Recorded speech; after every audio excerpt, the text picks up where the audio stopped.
Roland Mumford with Mumford.law. I do a lot of employment discrimination in addition to my Section 1983 civil rights practice. And today, while we were contending with an FMLA case that I have, where we allege that a client was terminated for attempting to exercise her FMLA rights, and that she was terminated for retaliation for complaining about a manager interfering with those rights. And in the course of this, oftentimes what can happen is there can be a discrimination claim that's occurring either just before or after there is some form of acquisition of that employer by another company. And in some circumstances, you can have the discrimination that is occurring just before the merger or the acquisition of the company. And it can be difficult sometimes to try to allege a claim against the new company that we would allege is the new employer, because they may claim they had no notice of the pending lawsuit. That is the FMLA discrimination claim, or really any claim. So there is a couple of theories that you can allege in a federal court discrimination claim, in a employment discrimination claim that would be filed in federal court. One is joint employer liability, because you could argue that plausibly one employer, while they were considering to merge or purchase the company, that they were beginning to mingle their operations, train their staff, that the successor company, if I use that phrase, who would be merging or purchasing the predecessor company, who is the existing employer, that you could argue there's a joint control over the employee, that is the client being discriminated against. And during that time, they may have received a notice of representation by me or any other attorney on any other case. Another theory that you would try to allege also is what we refer to as successor liability, or joint successor liability.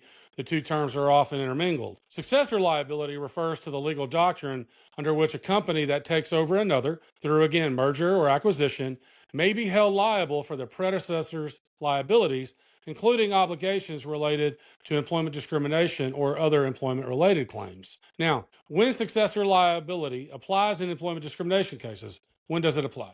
Well, courts, especially under Title VII and other federal employment laws like ADA or ADA or FMLA, use a federal common law test to determine whether a successor is liable. Key factors include the following: continuity of operations. Is there substantial continuity in business operations? That is, same facilities, same workforce, management, services. The second is notice of claim. I had discussed about sending that notice of representation, and the timing that I did, it was right before the merger, or what we alleged there had been to a merger. Now, so it's important. Did the successor company, that is merging or purchasing the predecessor company, the existing employer, did that successor have notice, actual or constructive notice, of the pending or potential discrimination claim before or at the time of the merger or acquisition? Because a lot of times what some of these companies will try to argue, the successor company may try to argue that they were just doing an asset purchase and not the liabilities of the company.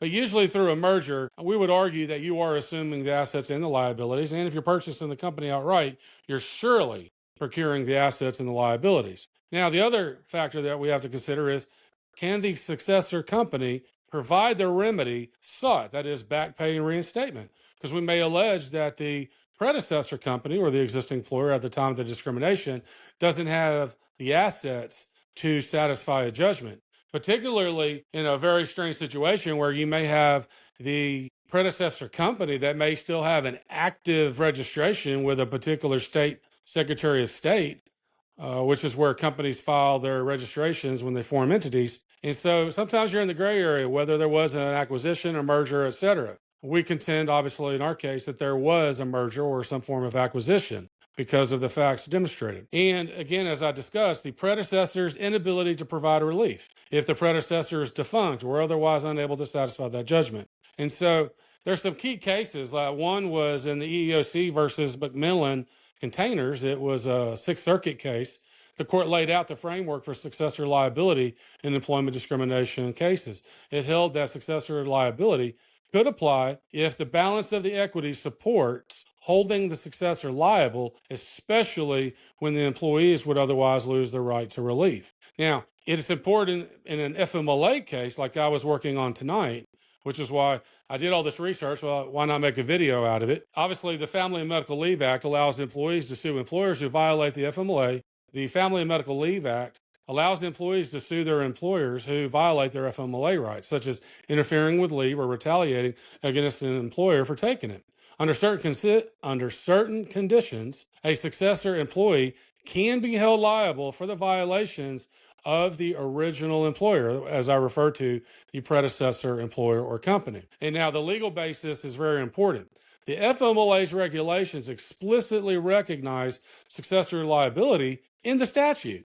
That's 29 CFR 825.107A. For purposes of FMLA, the term employer includes any successor in interest of a covered employer. This language mirrors similar rules under Title VII and other employment laws, and courts have interpreted it to mean that successor employers can be liable if they inherit the predecessor's obligations. So, again, I just want to go through the factors again. How do courts determine successor liability?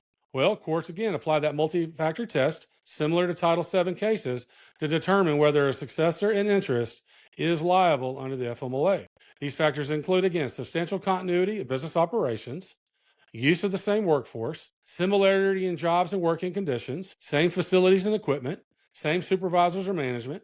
There was that notice of the FMLA claim, ability of the predecessor to provide relief, whether the successor hired the predecessor's employees, and whether the successor continues the same product lines and services. So these are, again, equitable factors.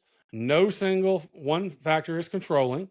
The key question is whether the successor company is substantially the same entity and had notice of the FMLA related issues. So again, in this particular case I had, we're alleging facts in our amended complaint that at the time that my client complained about the FMLA discrimination and that she was terminated as retaliation for making those complaints, that the company was coming in and it either had actually merged or was in the process of merging with the company. And then they literally had moved into the same facility. They literally had the same managers taking over. The staff went over and worked again in the same building. They just literally changed the sign using the same equipment, but they had began training on the successor company software. And you had all of these same factors that applied. Thank you very much for your time. Please click like, share, and subscribe. Remember, we do employment discrimination cases in Arkansas, Tennessee, and Georgia, not just Section 1983 civil rights claims against police.